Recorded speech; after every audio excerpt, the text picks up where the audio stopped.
यहूदियों की मुसलमानों से दुश्मनी क्यों है? यहूदी मजहबी अकायद के चौंका देने वाले राज। नाज़रीन, आज की वीडियो में हम एक और हसास मौजू पर बात करेंगे कि यहूदी मुसलमानों से नफरत क्यों करते हैं और इनकी मुसलमानों से दुश्मनी क्या है, इनके मजहबी अकायद क्या हैं, इनका मसीहा कौन है और वो कब आएगा, और क्या मौजूदा हालात क़यामत के करीब होने की निशानियां हैं। तो प्यारे साथियों, इन सवालों को समझने के लिए हमें जज्बात से हटकर दीन की असल तालीमात और इस्लामी रिवायात को देखना होगा। सबसे पहले ये बात ज़हन में रखें कि इस्लाम किसी भी कौम या मजहब के हर फर्द को दुश्मन नहीं कहता। कुरान करीम हमें इंसाफ का हुक्म देता है। कुरान मजीद में अल्लाह ताला ने फरमाया कि अहले किताब में कुछ लोग नेक भी हैं और कुछ ऐसे भी हैं जो हक को छुपाते हैं, इसलिए सबको एक ही नजर से देखना दुरुस्त नहीं है। यहूदी दरअसल हजरत याकूब अलैहिस्सलाम की औलाद हैं, जिन्हें बनी इसराइल कहा जाता है। इन पर अल्लाह ने बहुत इनामात किए, अंबिया भेजे, किताबें नाजिल की, मगर तारीख में कई बार ऐसा हुआ कि इन्होंने अपने नबियों की बात नहीं मानी, कुछ को झुटलाया और कुछ के खिलाफ साजिशें की। कुरान हकीम में इन वाकयात का जिक्र मौजूद है। दरअसल यहूदी खुद को खुदा की महबूब कौम करार देते हैं और कहते हैं कि इनके अकीदे के अलावा किसी दूसरे अकीदे के फर्द को जिंदा रहने का हक हासिल नहीं है। वो चाहते हैं कि पूरी दुनिया पर यहूदियों की हुकूमत कायम हो जाए और पूरी दुनिया के इंसान यहूदियत कबूल करके इसके पैरोकार बन जाए। यही वजह है कि इन्हें मुसलमानों समेत दीगर मज़ाहिब के मानने वालों से शदीद नफरत है। और प्यारे दोस्तों, अब बात करते हैं इनके मजहबी अकायद की। यहूदी मजहब की मुकद्दस किताब तौरात है।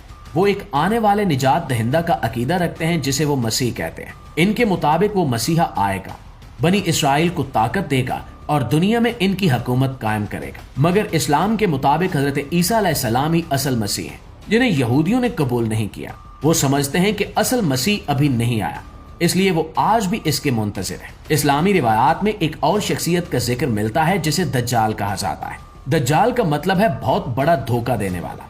हदीस में आता है कि कयामत से पहले एक शख्स जाहिर होगा जो अपने आप को मसीह जाहिर करेगा। वो लोगों को धोखा देगा, करिश्मे दिखाएगा और बहुत से लोग इसके पीछे चल पड़ेंगे। हजूर अकरम सल्लल्लाहु अलैहि वसल्लम ने दज्जाल के फितने को सबसे बड़ा फितना करार दिया है। आप सल्लल्लाहु अलैहि वसल्लम ने फरमाया कि हर नबी ने अपनी कौम को दज्जाल से डराया। इस्लामी रिवायात के मुताबिक दज्जाल 40 दिन दुनिया में रहेगा। इसके पास गैर मामूली ताकतें होंगी।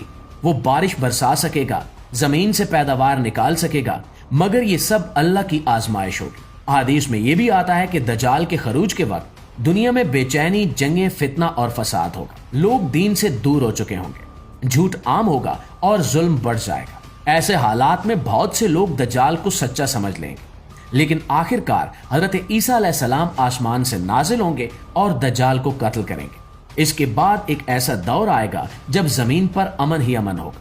नाज़रीन, अब सवाल ये है कि क्या आज के हालात क़यामत के करीब होने की निशानियां हैं? तो इस्लामी तालीमात के मुताबिक क़यामत की कुछ छोटी और कुछ बड़ी निशानियां हैं। छोटी निशानियों में इल्म का कम होना, जहालत का बढ़ जाना, बेहयाई का आम होना और कत्लो गारत गरी का बढ़ जाना शामिल है। अगर हम अपने इर्द गिर्द देखें तो वाकई बहुत सी ऐसी बातें नजर आती हैं जो अहादीस से मिलती जुलती हैं, लेकिन याद रखिए कि क़यामत का सही इल्म सिर्फ अल्लाह के पास है और कोई इंसान हतमी तौर पर नहीं कह सकता कि क़यामत कब आएगी। तो दोस्तों, दज्जाल का फितना हो या क़यामत की निशानियां, सबसे अहम बात यह है कि हम अपने अमल दुरुस्त करें, सच बोलें, जुल्म से बचें और अल्लाह से अपना ताल्लुक मजबूत करें। यही वो तैयारी है जो हर हाल में हमारे काम आएगी। और वीडियो के हवाले से आपकी राय क्या कहती है, कमेंट में हमें जरूर बताइएगा। वीडियो अच्छी लगी है, मालूमात में इजाफे का बायस बनी है, तो हमारी इस कोशिश को एक लाइक और एक शेयर जरूर दीजिएगा। इंशाल्लाह आपकी खिदमत में हाजिर होते हैं एक नई वीडियो के साथ। तब तक अपना ढेर सारा ख्याल रखिए। अल्लाह निगहबान।